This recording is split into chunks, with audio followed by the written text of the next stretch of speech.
Okay, next up we have Phil from Wisconsin DOT. He's going to give us an update on their deck infrared thermography research project.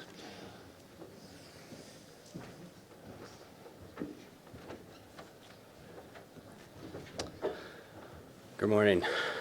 I've got Brady Seston up here as well with AECOM. So AECOM was the principal investigator on this research. I'll start off by giving a little bit of background of how we got to this research project.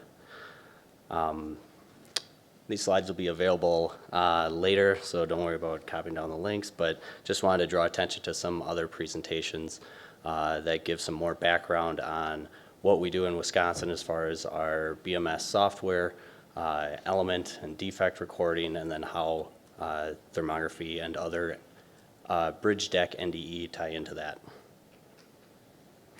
So in Wisconsin, we have a few different levels of thermography. These first two are more of a monitoring basis. So we have a policy network-wide. Each bridge is going to get scanned on a regular frequency so we can monitor the deterioration over time. And then we also have more project-level scans, which is going to get into more of like defect quantities for plan preparation. Here's a little bit of our activity that we've been doing. I broke it out monitoring level versus project level over time. So in 2020, that's when we implemented the policy for statewide scanning. So you can see a spike there. We also looked at different methods of data collection. So here I broke out our aerial thermography versus our vehicle-based thermography. This just allowed us to scan a lot more bridges for cheaper. Statewide, this is kind of the breakout of where our inventory is at. So I've gotten a lot of feedback from other states of like, man, I'd love to have something like this, a consistent report out of where my decks are at as far as defects in my wearing surface. This is just some preliminary work we did, just kind of averaging the condition of defects based on the age of the wearing surface.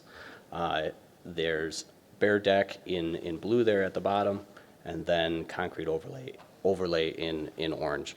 So in Wisconsin, we make sure to distinguish the top of the deck from the bottom, so our BMS software can decide whether or not to do a concrete overlay or to do a redeck. So every surface is a wearing surface, agency-defined element. So even if it's an integral deck, we have a bare wearing surface that we're recording the defects and the delamination actually under that wearing surface. And then this is just some other, we're playing around with standard deviation off of those averages, and this is for bare deck.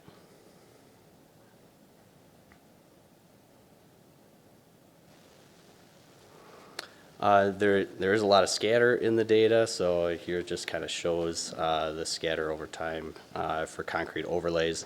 And this is why we wanted to investigate a little bit more, tighten up our specs a little bit. But as we all know, that we have this variability in our inventory, right, for a number of different factors, environments, ADT, et cetera. So we did some preliminary QC checks on our data. These results are in percentage of the total wearing surface. So this is from 129 structures.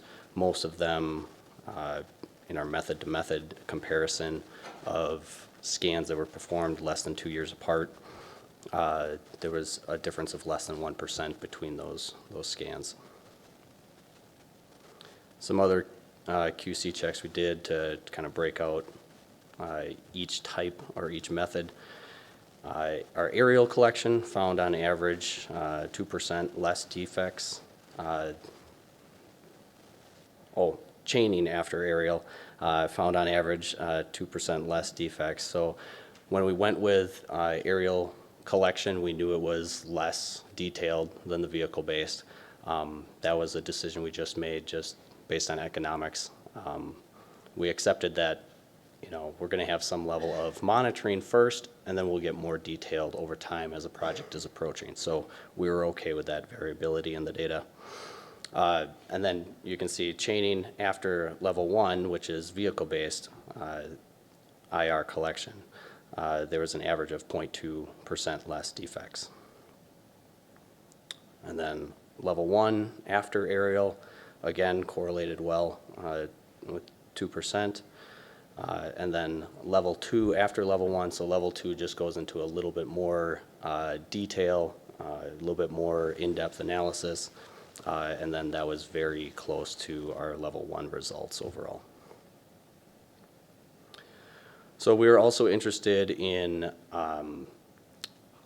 are we accurately predicting deck prep going into a concrete overlay project? So we've got these 3 stages of deck prep. Type 1 is just going to be the top, going down to that first mat of steel. Type 2 goes below that top mat of steel, and then obviously full depth after that.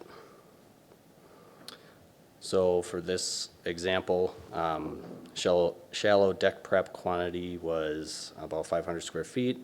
The thermography prior to the project estimated 495 square feet. The total wearing surface was about 4,500 square feet. So the difference by percentage of wearing surface was negative 0.4%. So I run through that example so that hopefully this one makes sense. Looking at our data overall, our old way of doing things with preparing our quantities for our plan sets, there's a bid item quantity in the lower left of that sheet, that cover sheet there. We're seeing this range of comparing the final paid out quantities to those bid item quantities on that sheet. So we're seeing this range with our typical process. And then when we did thermography leading up to that project, we had a much narrower range, right? There's always going to be variability in the data. We're just trying to do our best at estimating that deck prep going into that project. This is something that we've started doing on the construction side, is actually overlapping the thermography areas or the anticipated delaminated areas with the actual deck prep performed on that overlay project. And so we're hoping that that feedback, instead of doing large general data comparisons, we can do actual location-specific comparisons in the future. So that's a little bit that was leading up to this study. Reason why, we're always looking to improve our program, so we're always looking to improve our specs, tighten up those specs, always comparing different NDE vendors, comparing to each other, and then also comparing to those final deck prep quantities as well. So now I'll hand it over to Brady. All right. Well, thank you, Philip. Just a little bit of background about me and our NDT services. We are based in Milwaukee, Wisconsin, but we do travel all over the United States. Me personally, I got 12 years of NDT experience, but our staff and prior AECOM companies have been doing NDT work for over 40 years that involve IR, GPR, and coring. So the objective of this research project was to improve the accuracy of infrared thermography and looking at improving the specs for the different collection methods based on overlays and the different equipment that's available. And then also refining statewide policy for the frequencies, looking at when to stop, when to start in the bridge life cycle. And then also validating results based on chain dragging or at the end, field quantities during repair. So the different methods we were looking at in this research project is we're going to be using a handheld FLIR E96 infrared camera. And then also for the vehicle base, we're using a Infratech Image IR 8000 series camera. This infrared camera allows us to do at speed, so 45 miles per hour plus. So there's limited, if not zero, traffic control when we're collecting the data. For the aerial approach or fixed wing, we're looking at using a FLIR X501 SC infrared camera. And then lastly, we're also looking at the drone data collection, and we're using a DJI Matrice drone with a ZenMoose XT2 sensor.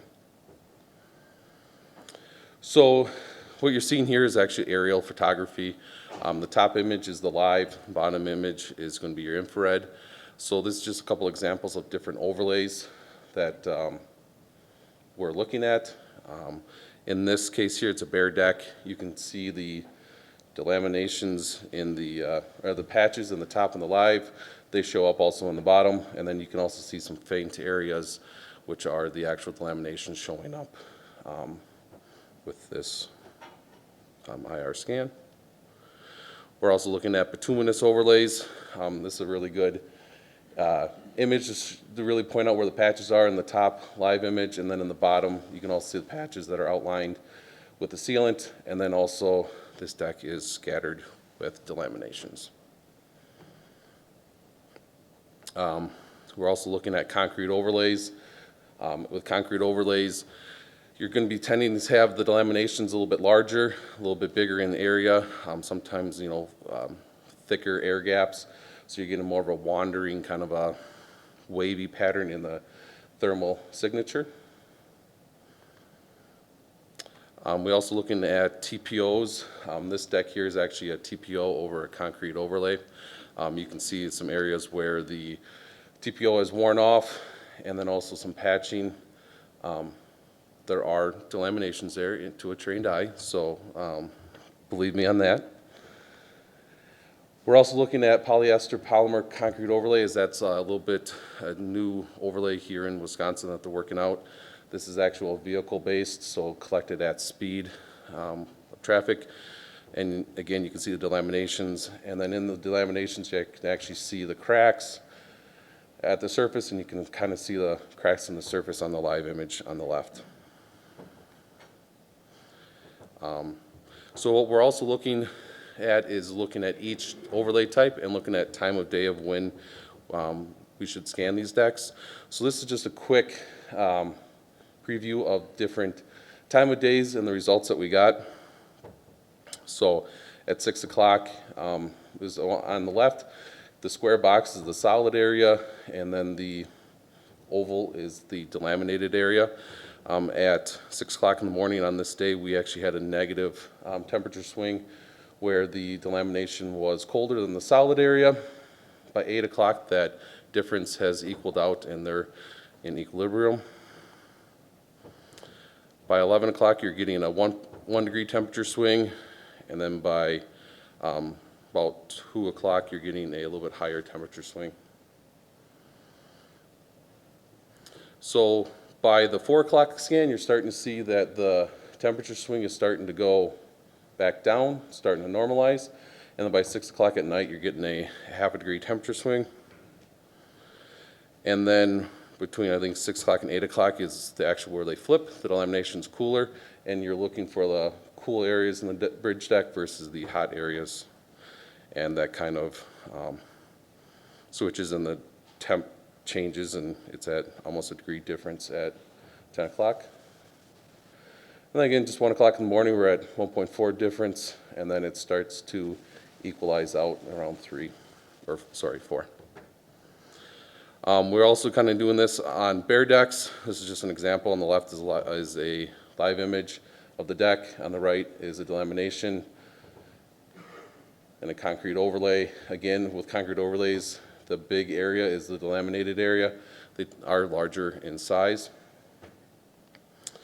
So what we ended up doing is we ended up graphing the temperature swings, and we're going to use this to help hone in on the different times that we would want the different surveys to be collected at, so that we can get the optimal results for the different overlays, and then also the method of data collection.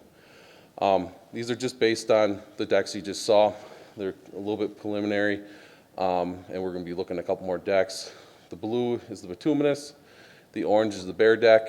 You can see kind of on the orange how at around 3 o'clock it kind of dips down, stays the same at 6 o'clock. That could be caused because of different thermal load, whether it's a partly cloudy day.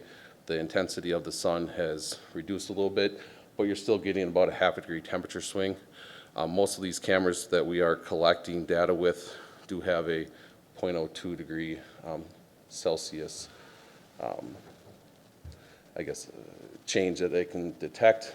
And then also with the concrete, it has overlays have the higher temperature swing just because sometimes there's a bigger air gap causing the laminated area to heat up faster. So it's also kind of unique to see that the bare deck actually cools off faster, which would be expected with just less material above the delam and causing it to lose heat faster. So like Philip said, we'll be also looking at our field data for the IR results versus the rehab. So here's an example of the rehab. In the yellow is the type 1, in the purple is type 2. It's been a challenge to get some contractors to record this and accurately. I believe this is GPS put in there, but it's pretty accurate. Again, you can see the type 1, type 2 based on the IR quantities, and then in the field, the end results. So for a type 1, we were within 2.2% of the wearing surface, and then type 2 of about a 0.5% of the wearing surface. So coming in next will be it's a little hard to see, but it kind of correlates to the what the IR rehab image looked like that was created. So that's it that I have. If you have any questions, we have a few minutes of that.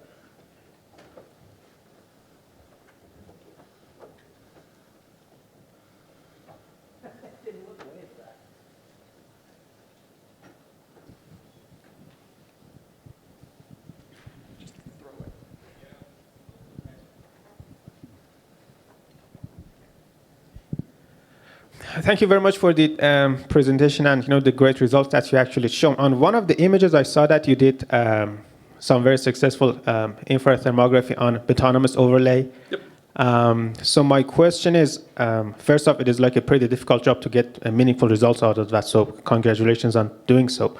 But how do you distinguish between the fact that you are not looking at like debonding of the overlay with the concrete deck, and in fact, the anomaly that you are seeing is because of some delaminations that are taking place in the concrete layer?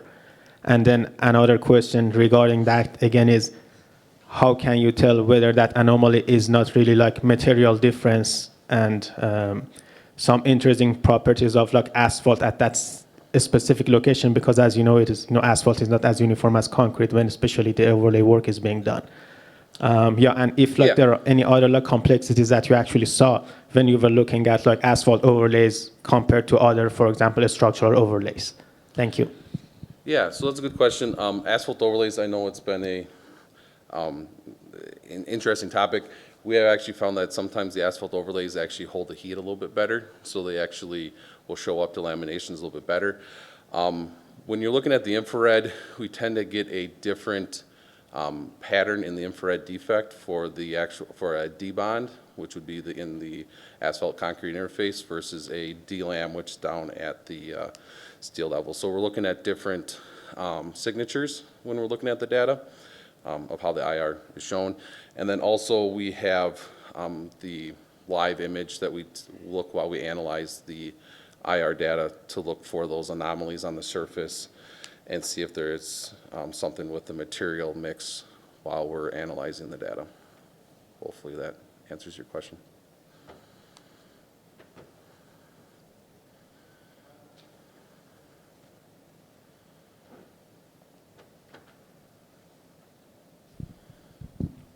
Okay. Good morning, Brad. Thank you for the presentation. To tag along to Emmerich's question, how thick was those asphalt overlay that you used on the thermography imaging to see? I don't know exactly on this one unless you got that memorized right off the bat. I would just say in general, they're like 2 inches thick, so they're not going to be a super thick overlay on there. Okay, thank you. And I was just saying, we have done thicker asphalt overlays, you just need a different time with the sun and the correct time of collecting the data, so. And yeah, then one follow-up question to that. Then how deep do you think you would be able to actually find delaminations in the concrete when you have like an asphalt overlay of, let's say, like two inches thick? I got pretty good confidence with just standard, 4 inches down, 2-inch cover, 2-inch of the asphalt overlay. We actually just did a concrete overlay deck where we were seeing delaminations, I think it was about 8 inches down. So at the top steel. So we were doing some GPR and infrared calibration. So it's all dependent on time of year, the weather, and the sun that's getting to it. But I think the 4 to 5 inches is doable with the infrared. My name is Siva Venugopal, Siva Corrosion. Most of the overlay, asphalt overlay, are they asphalt in Wisconsin? They use a lot of that, am I right? Yeah, it's mainly asphalt overlay or a PMA overlay, polymer modified asphalt. We are going back to testing HMA with membrane system again. And we did still have some of those older overlays out there from when we were testing it a few years back. So You don't use membrane, one of the reason, you just use straight out asphalt, right? Or do you use membranes on your? So there was a period of time in the 90s where we were using HMA with membrane, and then we had a few early failures, and so we crossed it off, said we weren't going to do it anymore, went to the polymer asphalt overlays. But now we had some really good performance out of the ones that were applied well. So now we're going back and kind of testing the waters again with membranes. Okay. The question for you, Bradley, is since you've worked with the asphalt overlays, which is about 1.5 to 2 inch thick, so you're able to still see, but you mentioned you can see delamination up to 8-inch depth. Yeah, and I would say that's an anomaly, but I mean, you can see it. We have, yeah. And have you actually proof tested that you are actually seeing 8-inch depth? Yeah, we took cores, and it was on the single bridge. We were wanting to verify. We did infrared and GPR on this deck, so we wanted to verify it was 8-inch cover, and we were able to verify the 8-inch cover and the delamination that was identified in that area. And that was a concrete overlay deck. And I want to reiterate that. So that was a concrete overlay on that 8-inch depth. Okay. Now, so, can I have one more question? You absolutely. Okay. I'm trying to understand this. So how much of data that you have collected 8-inch deep that actually gives you a 100% confidence level that you are seeing delamination at 8-inch depth? Yeah, I wouldn't say 8-inch is the normal. I think the 8-inch is an anomaly. I mean, you don't want 8-inch of cover over the top steel. I think you're going to have load issues. So I would say that's more of an anomaly. I would say our typical delamination with the overlay that we're looking into is, I would say 4 to 5 inches is probably the typical depth on overlay decks that we're seeing delaminations with infrared.